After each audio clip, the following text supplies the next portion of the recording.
நிச்சயமாக எல்லாமே கொடுப்பார். இந்த பதிவை கேட்கும்போது ஒரு முக்கியமான பிரார்த்தனை இருக்குது, அதை செய்யுங்க.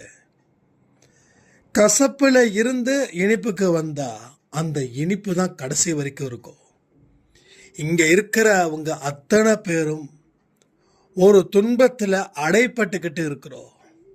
இவங்களுக்கு நிரந்தரமான இன்பம் இருக்குதா இல்லையா, மகிழ்ச்சியான வாழ்வு வாழ முடியுமா வாழ முடியாதா, என்னால சாதிக்க முடியுமா சாதிக்க முடியாதா, நான் வணங்கக்கூடிய கடவுள் உண்மையானவரா, பலசாலியா இருந்தா என்னை காப்பாற்றுவாரா, இது மாதிரி பல கேள்விகளுக்கு இந்த பதிவு ஒரு பெரிய பதில். இந்த உலகம் எதை நோக்கி செல்கிறது, நம்ம வீட்டில் இருக்கக்கூடிய குழந்தைகளுடைய ஒழுக்கம் எப்படிப்பட்டது, இதற்கும் இந்த பதில் ஒரு சாட்சியா இருக்கும். இன்னைக்கு நாம எந்த அளவுல தப்பு செஞ்சுக்கிட்டு இருக்கோம், இதையெல்லாம் தப்பா அப்படின்னு நினைச்சு பார்க்குற அளவுல சில விஷயங்கள், சில வார்த்தைகள் இந்த பதிவில் இருக்குது. கடவுள் நீங்க விழுந்த உங்களை எழுந்திருக்க வைக்கக்கூடிய பதிவு தான் இந்த பதிவு. எழுந்திருச்சதுக்கு அப்புறம் உங்களுக்கு ரெக்கைகளையும் கொடுப்பாரு பறக்க. ஆனா பறக்கும் போது கவனமா பறக்கணும். கவனம் இல்லாம பறக்கலாம், ஆனா மறுபடியும் பேராபத்துல மாட்டிக்கொள்ளாமல் இருக்கணும். ஆக மொத்தம் இது அருமையான அற்புதமான எல்லா கேள்விகளுக்கும் பதில் சொல்லக்கூடிய பதிவுகளே.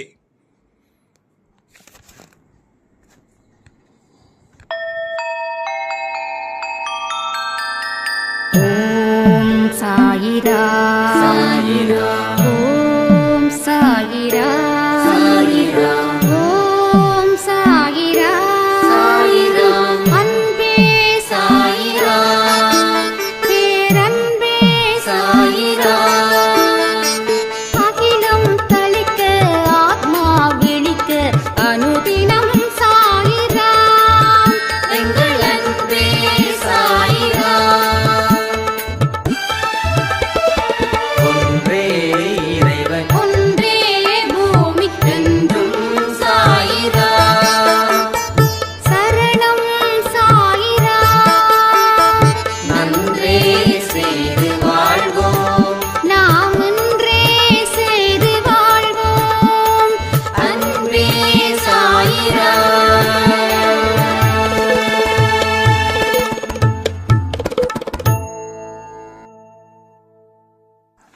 சாய்ராம்.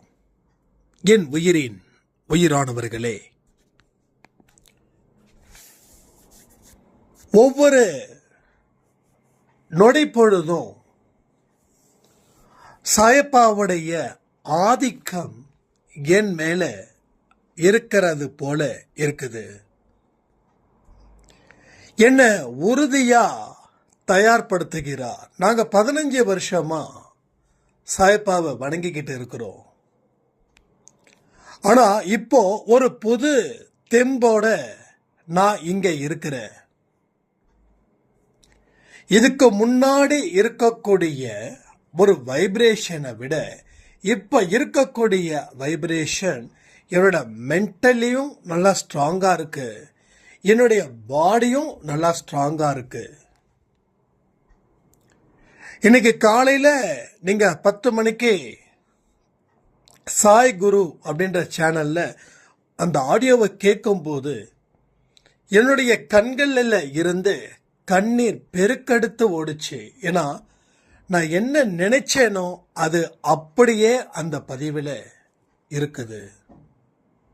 ஸோ நிச்சயமா சொல்றேன், சாயப்பா ஒரு உண்மையான ஒரு நடமாடும் தெய்வமா இங்க இருக்கிறாரு அப்படின்னு கமெண்ட் பண்ணியிருந்தாங்க. இந்த விஷயத்த நீங்க கேட்கும்போது உங்க மனநிலை எப்படி இருக்குதுன்றதையும் கமெண்ட்ல பதிவு பண்ணுங்க.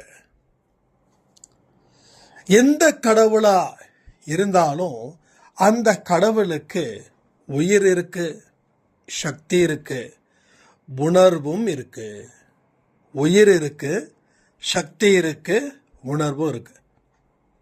ஒரு உயிரோட இருக்கக்கூடிய மனுஷங்க கிட்ட தான் நம்ம உதவி கேட்போம். இறந்து போன மனுஷங்கிட்ட உதவி கேட்க மாட்டோம். கரெக்டு தானே? சக்தி இருக்கிற மனுஷங்கிட்ட தான் உதவி கேட்போம். பலகீனமான மனுஷங்கிட்ட உதவி கேட்க மாட்டோம். கரெக்டு தானே? உணர்வை புரிஞ்சுக்கிறவங்க கிட்ட தான் நம்ம வழிகளை பற்றி கேட்டு உதவி கேட்போம். உணர்வு இல்லாத மனுஷங்கிட்ட நம்ம அதை கேட்க மாட்டோம். அப்போ நீங்க வழிபடக்கூடிய கடவுள் சக்தியும் இருக்கு, ரெண்டாவது உணர்வும் இருக்கு, மூன்றாவது எல்லாத்தையும் நமக்காக நம்ம என்ன கேட்டாலும் அதை புரிஞ்சு தெரிஞ்சு கொடுக்கக்கூடிய ஒரு மிகப்பெரிய சக்தியும் இருக்குது. இதை நீங்க மனசுல கட்டாயப்படுத்தி வச்சுக்கோங்க, கட்டாயப்படுத்தி வச்சுக்கணும். ஏன்னா நம்ம மனசு மேலோட்டமா மேயுறது. எங்க மேயும் தெரியுங்களா? நல்ல விஷயத்த மேயும், தீய விஷயத்த தீவிரமா கையாளும். நல்ல விஷயத்த பெருசா எடுத்துக்காது. ஆனா ஏதாவது ஒரு விஷயங்கள் அது ஆகாத விஷயமா இருக்கும், அதை போய் உள்ள போய் தேடும். ஃபார் எக்ஸாம்பிள், ஒரு பேப்பர் படிக்கிறீங்கன்னு வச்சுக்கோங்களேன். பேப்பர்ல முதல் பக்கத்தில் பார்க்கக்கூடிய செய்திகள் எது போல இருக்குதுன்றத நாளைக்கு காலையில் ஒரு பேப்பர் வாங்குங்க, முதல் பக்கத்தை பாருங்க. அப்போ நல்ல செய்தியை விட வேற ஏதாவது ஒரு செய்தி அங்க இருக்கும்.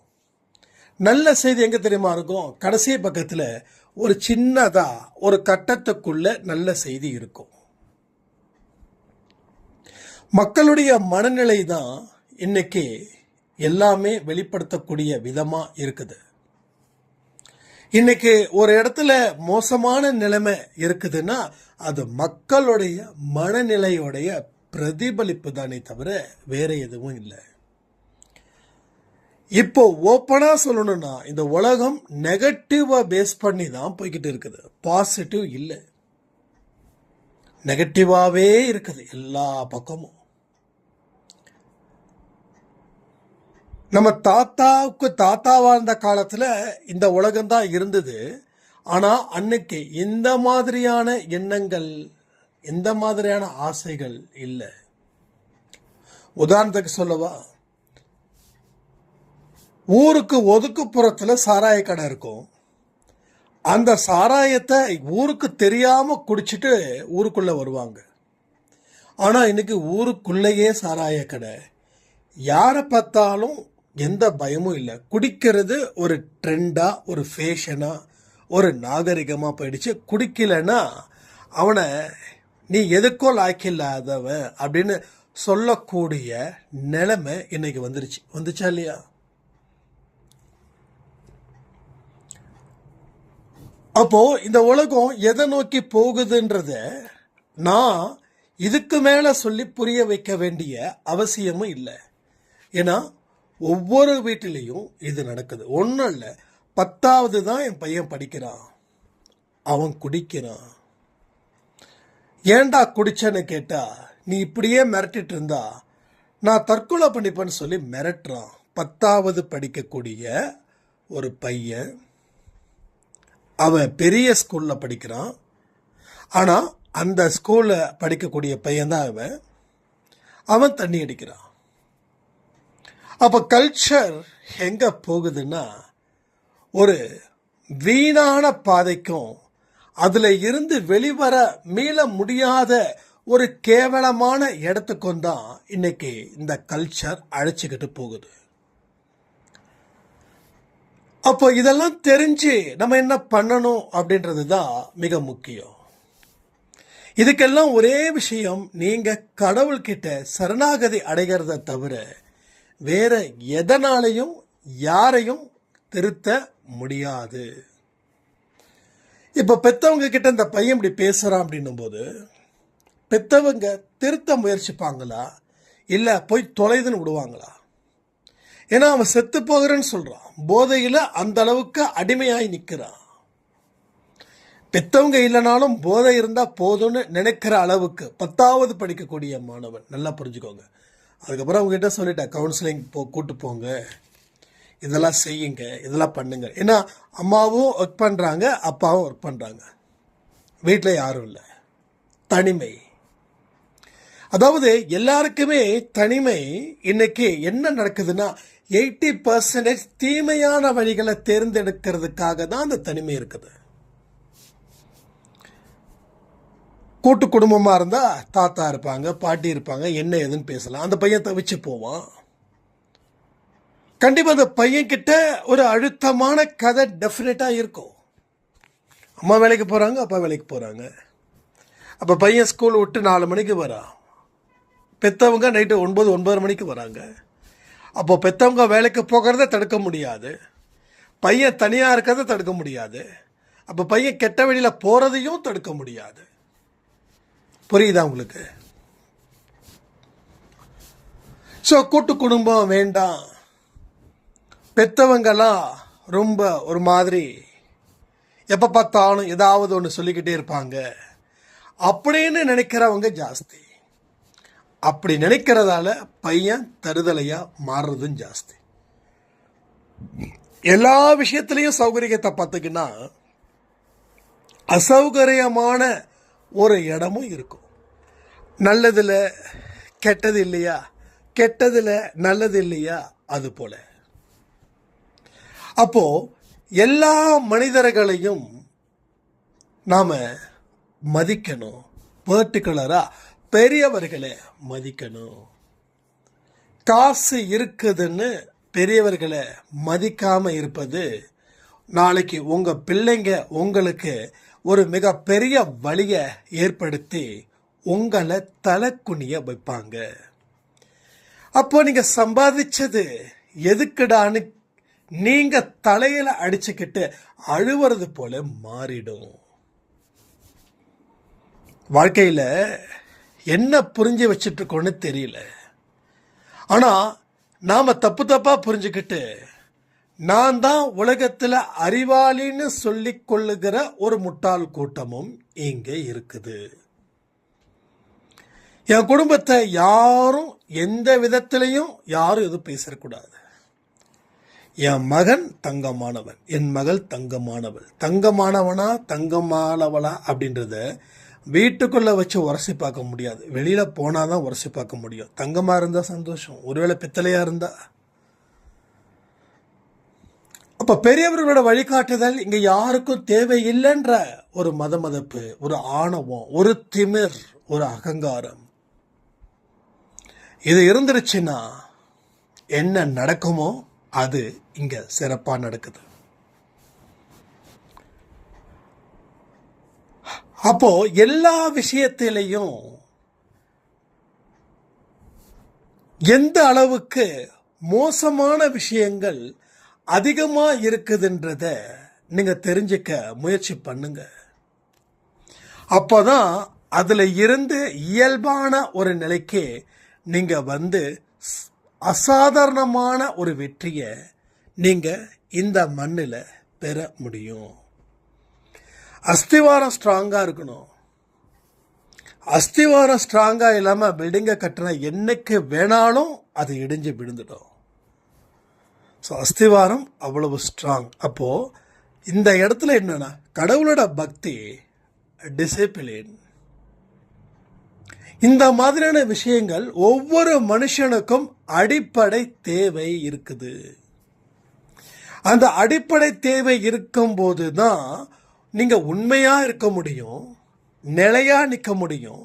வாழ்க்கையில் பல சங்கடங்களையும் பல சம்பவங்களையும் கடந்து ஒரு பெரிய வெற்றியை நீங்கள் பெற முடியும். சில பேருக்கு கடவுள் அப்படின்னா ஏதோ ஜஸ்ட் லைக் தட் ஒரு டைம் பாஸ் போல. கடவுளை மதிக்க கூட மாட்டாங்க. கடவுளை யாராவது வணங்குறத பார்த்தா அவ்வளோ கேலி கிண்டல் எல்லாமே இருக்கும். ஆனால் அதே அவங்களுக்கு வயசு 50 தாண்டும் போது கடவுளே கதி அப்படின்னு இருப்பாங்க.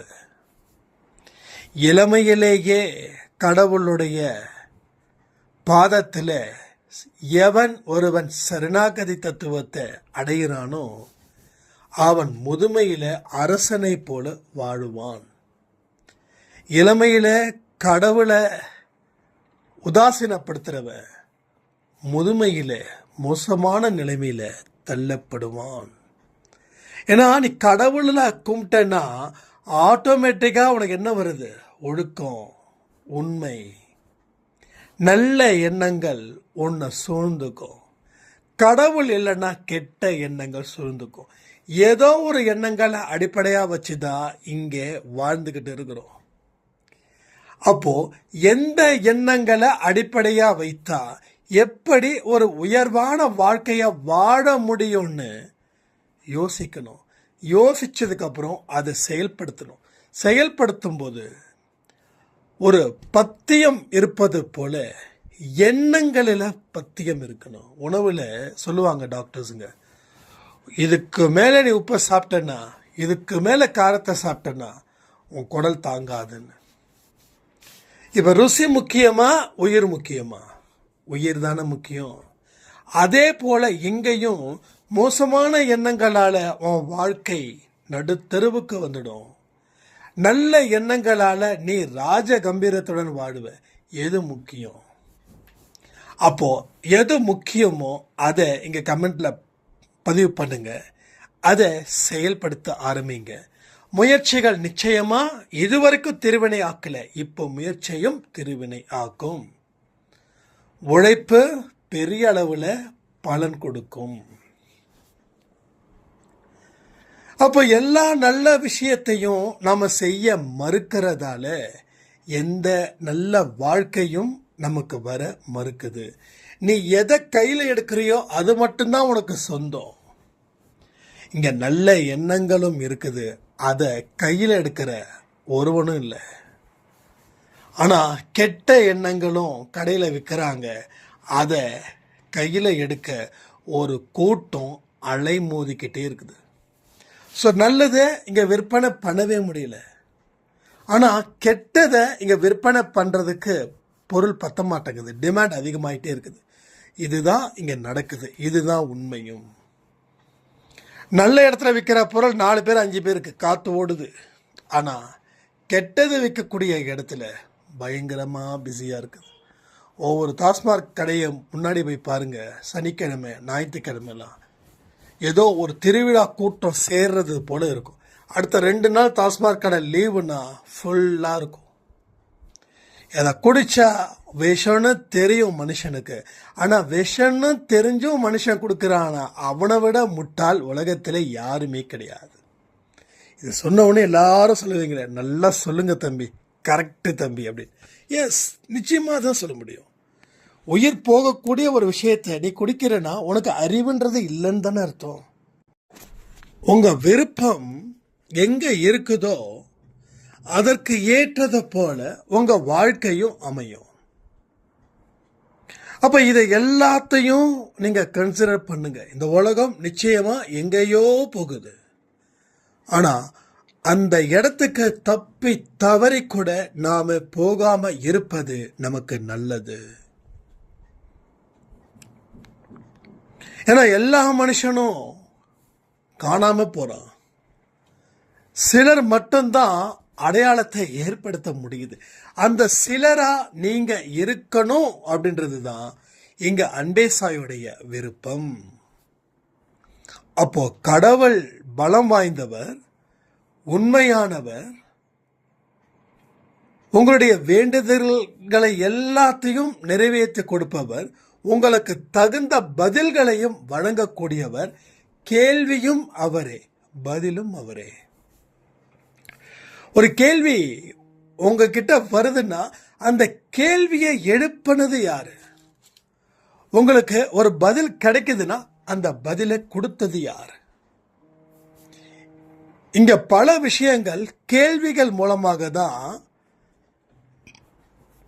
இங்க பதில்கள் கிடைக்குது. சிலது பதில்கள் மூலமாக கேள்விகளும் கிடைக்குது. நம்ம வாழ்க்கையில எல்லாமே மேலோட்டமா பார்க்கறதால நமக்கு ஒன்றும் புரியல. புரியாம இருக்கிறதால தான் தலையே சுத்துது. புரிஞ்சிடுச்சுன்னா எந்த காரணத்தை கொண்டும் பூமியே சுத்தினாலும் உங்க தலை சுத்தாது. But only one better result என்னன்னா அண்டர்ஸ்டாண்டிங். கணவனுக்கும் மனைவிக்கும் அண்டர்ஸ்டாண்ட் இருந்துச்சுன்னா தீமை இல்லை. பேரண்ட்டுக்கும் குழந்தைகளுக்கும் அண்டர்ஸ்டாண்ட் இருந்துச்சுன்னா தீமை இல்லை. உங்களுக்கும் உங்க அம்மா அப்பாவுக்கும் அண்டர்ஸ்டாண்ட் இருந்ததுன்னா நோ ப்ராப்ளம். உங்களுக்கும் ஒர்க் பண்ணக்கூடிய முதலாளிக்கும் உங்களுக்கும் அண்டர்ஸ்டாண்டிங் இருந்துச்சுன்னா ப்ராப்ளம் இல்லை. உங்களுக்கும் வேலை செய்யக்கூடியவர்களுக்கும் அண்டர்ஸ்டாண்டிங் இருந்ததுன்னா பிரச்சனை இல்லை. அதே போல உங்களுக்கும் கடவுளுக்கும் அண்டர்ஸ்டாண்ட் இருந்துட்டுனா பிரச்சனையே கிடையாதுங்க, பிரச்சனையே கிடையாது. ஆனால் மற்றவங்க கிட்ட அண்டர்ஸ்டாண்ட் வர்றதுக்கு முன்னாடி உங்களுக்கும் கடவுளுக்கும் இருக்கக்கூடிய அண்டர்ஸ்டாண்ட் சரியா இருந்துச்சுன்னா இங்க இருக்கக்கூடிய எல்லா ரிலேஷன்ஷிப்பும் ரொம்ப பர்ஃபெக்டா 100% ஹாப்பியஸ்ட் லைஃபை they will lead. But better understanding இருக்கணும்.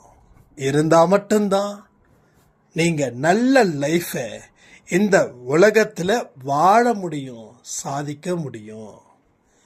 கண்ணு மூடும்போது சந்தோஷமா கண்ணை மூடுகிறவர்கள் வாழ்க்கையை நிறைவு செஞ்சிருக்கிறாங்க. கண்ணீரை விட்டு அழுது எப்படா எனக்கு சாவு வரும்னு சொல்றவங்க வாழ்க்கை சோகத்தில் முடிச்சிருக்கிறாங்க. எந்த அடிப்படையில் முடிச்சாங்களோ அந்த அடிப்படையில் தான் இந்த உலகத்தை விட்டு போகணும். இங்க இருக்கிற ஒவ்வொருத்தவங்களும் கடவுள்கிட்ட வேண்டிக்கோங்க, இந்த உலகத்தை விட்டு போகும்போது சிரிச்ச முகத்தோட, நம்பிக்கையோட, தைரியத்தோட கண்ணை மூடணும், கண்ணை மூடணும். இதுதான் ஒவ்வொரு மனுஷனுடைய பிரார்த்தனையா இருக்கணும். அப்ப இந்த ஒரு பிரார்த்தனை எப்படி இருக்கும்னா உங்க வாழ்க்கை எப்படிப்பட்டதா இருக்குதுன்றதையும் தீர்மானிக்க முடியும். ஒரே வரிதான்.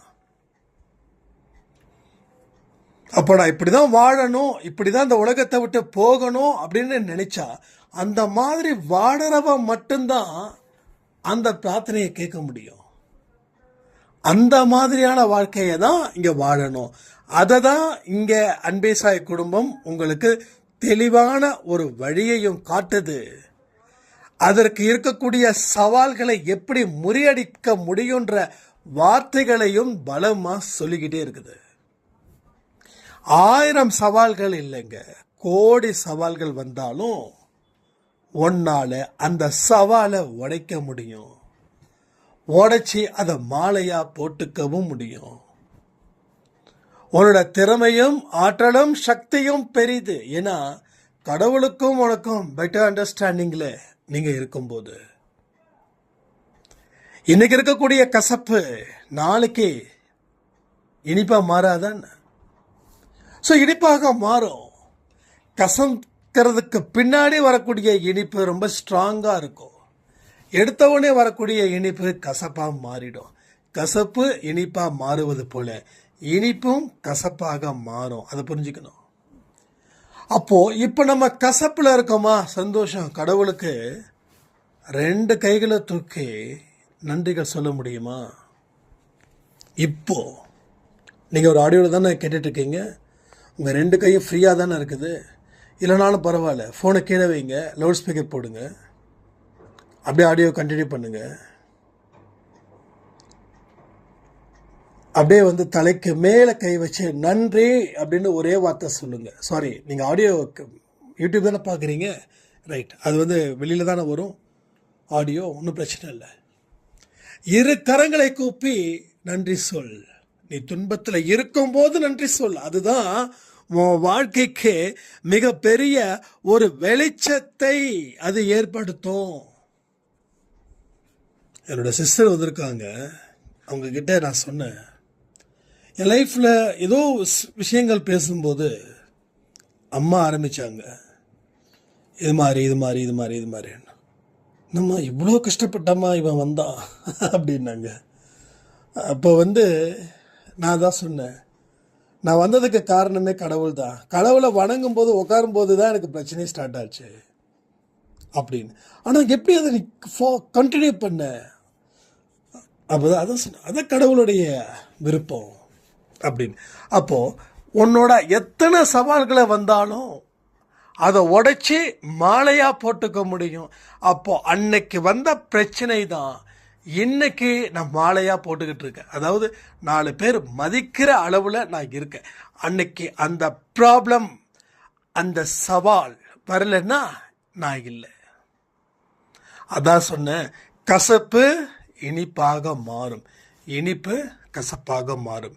நான் இன்னைக்கு ஹாப்பியாக இருக்கேன், சந்தோஷமாக இருக்கேன், பணம் இருக்குது, பொருள் இருக்குது, எல்லாமே இருக்குது. கடவுள் எதுக்குன்னு சொல்கிறவன் இனிப்பாக இருக்கிறான்னு அர்த்தம், அவனுக்கு கசப்பு வரப்போகுதுன்னு அர்த்தம். ஆனால் இன்னைக்கு நான் கஷ்டத்தில் இருக்க, வறுமையில் இருக்க, நம்பிக்கையோடு இருக்கிற, கடவுள் என் பக்கம் இருக்கிறாரு, கடவுளை நம்புகிற, கடவுளை வழி நடத்துவார்னு சொல்லக்கூடிய அத்தனை மனுஷங்களுக்கும் கசப்பு இருக்குது. அந்த கசப்பு இனிப்பாக மாறும். இனி இனிப்பாக மாறுறது எந்த காரணத்தை கொண்டும் கசப்பாக மாறாதது அளவில் பார்த்துக்க வேண்டிய பொறுப்பு உங்களுக்கு இருக்குது. வெற்றி வந்துருச்சுன்னா ரெக்கை முளைக்கவே கூடாது, ரைட்டா? ரெக்கை முளைச்சா பறந்துடும். ரெக்கையை அப்பப்போ கட் பண்ணிக்கிட்டே இருக்கணும். இல்லைன்னா நமக்கு என்ன வரும்? ஆணவம், அகங்காரம் அப்படின்ற ஒரு விஷயங்கள் வந்துடும். அதை அப்பப்போ வெட்டணும், அப்பப்போ கட் பண்ணிக்கிட்டே இருக்கணும். அப்பப்போ கண்ணாடி முன்னாடி நின்றுக்கோங்க. வெற்றி வர வர இதோ பார், நீ யாரு, எங்கே இருந்த, ஒரு குப்பையில் கடந்த, யாரும் கேட்கறதுக்கு நாதி இல்லாமல் இருந்த, யாரும் உன்னை மதிக்கலேன்னு சொல்லி ஏங்குன, ஆனால் இன்னைக்கு மதிக்கிறாங்க. வந்த இடத்த மட்டும் என்னைக்கும் மறக்காத.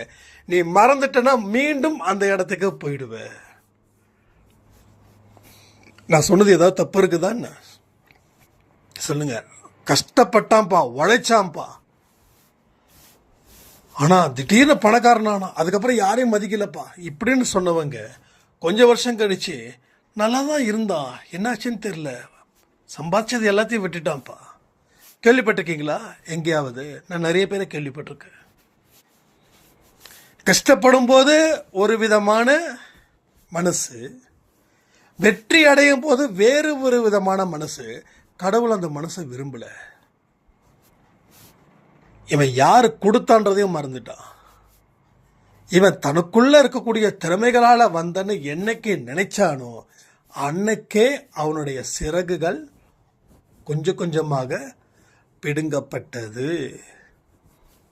அதனால பறந்துக்கிட்டு இருக்கிற பறவை சிறகு இல்லைன்னா என்ன பண்ணும்? எவ்வளவு தூரம் பறக்குதோ அதற்கு தகுந்த மாதிரி அடிக்கும், அடி விடும். ரொம்ப தூரம் பார்த்துட்டா பறவை முடிஞ்சிடும். அது போலதான். அதனால வந்த இடத்த மறக்காத, என்னைக்குமே மறக்காத. நீ மறக்காம இருக்க இருக்க இருக்க இருக்கதான் உன்னோட வளர்ச்சி இன்னும் அதிகரிச்சுக்கிட்டே இருக்கும். எல்லாம் எனக்கு தெரியும் அப்படின்னா ஒரு நாள் இல்லை ஒரு நாள் கண்ணை மூடி கண்ணை திறக்கிறதுக்குள்ள எல்லாமே முடிஞ்சிருக்கும். மறுபடியும் ரொம்ப ரொம்ப கஷ்டம். முடிஞ்சிடுச்சு, அவ்வளோதான். மறுபடியும் எழுந்திருக்க முடியாது. கடவுள் ஒரு தடவை எழுந்திருக்க வச்சுட்டாரு, உன்னை பறக்க வச்சுட்டாரு, நீ வேற லெவலில் பறந்த. அது அவருக்கு உடன்பாடு இல்லை. கீழே விழுந்துட்ட. எகைன் இந்த ஜென்மம் முடிஞ்சிருச்சு, அது அவ்வளோதான், அத்தோடு முடிஞ்சிருச்சு. நீ அடுத்த ஜென்மந்தான். அந்த நிலைமைக்கு நம்ம வந்துடக்கூடாது. அந்த நிலைமைக்கு வராதது போல பார்த்து கொள்ள வேண்டியது உங்களுக்கு உள்ள ஒரு வேலியை போட்டுக்கிட்டாதான் வெளியில் இருக்கிறது மேயாது. உங்களுக்குள்ள ஒரு வேலியை போட்டுக்கோங்க. அந்த வேலி தான் கடவுள் அப்படின்ற வேலி. அதை விட்டுட்டீங்க அப்படின்னா கண்டது மேய ஆரம்பிச்சிடும். கண்டது மேய ஆரம்பிச்சிட்டா கண்டது போல நம்ம மாறிடுவோம். நம்ம மாறிட்டோம் அப்படின்னா எல்லாமே போயிடும். எல்லாமே போயிட்டா வருமா? வராது. ஒரு தடவை கடவுள் கொடுத்தாரு, நிறைய கொடுத்தாரு, ஆனால் நீ அதை பயன்படுத்திக்கல. அதனால் உனக்கு என்ன கொடுக்கப்பட்டதோ அதை திருப்பி எடுக்கப்பட்டது மறுபடியும் திருப்பி கொடுக்க முடியுமா முடியாதுன்றது கொஞ்சம் டவுட்டு தான். ஸோ அடுத்த ஜென்மந்தான் அப்படின்ற நிலைமைக்கு நாம் போயிடக்கூடாது. இதை எல்லாத்தையும் புரிஞ்சுக்கோங்க. வாழ்க்கையை வாழ்வதற்கு உண்டான அத்தனை விஷயத்தையும் உள்ளுக்குள்ளே தேடுங்க. தேடுற எதுவும் நிச்சயமாக கிடைக்கும். பலனானதை தேடுங்க. பலன் இல்லாததை தேடி வாழ்க்கையை வீணாக்கிக்க வேண்டாம்னு சொல்லி இந்த பதிவை நான் முடிக்கிறேன். ஜெய் சாய்ராம்.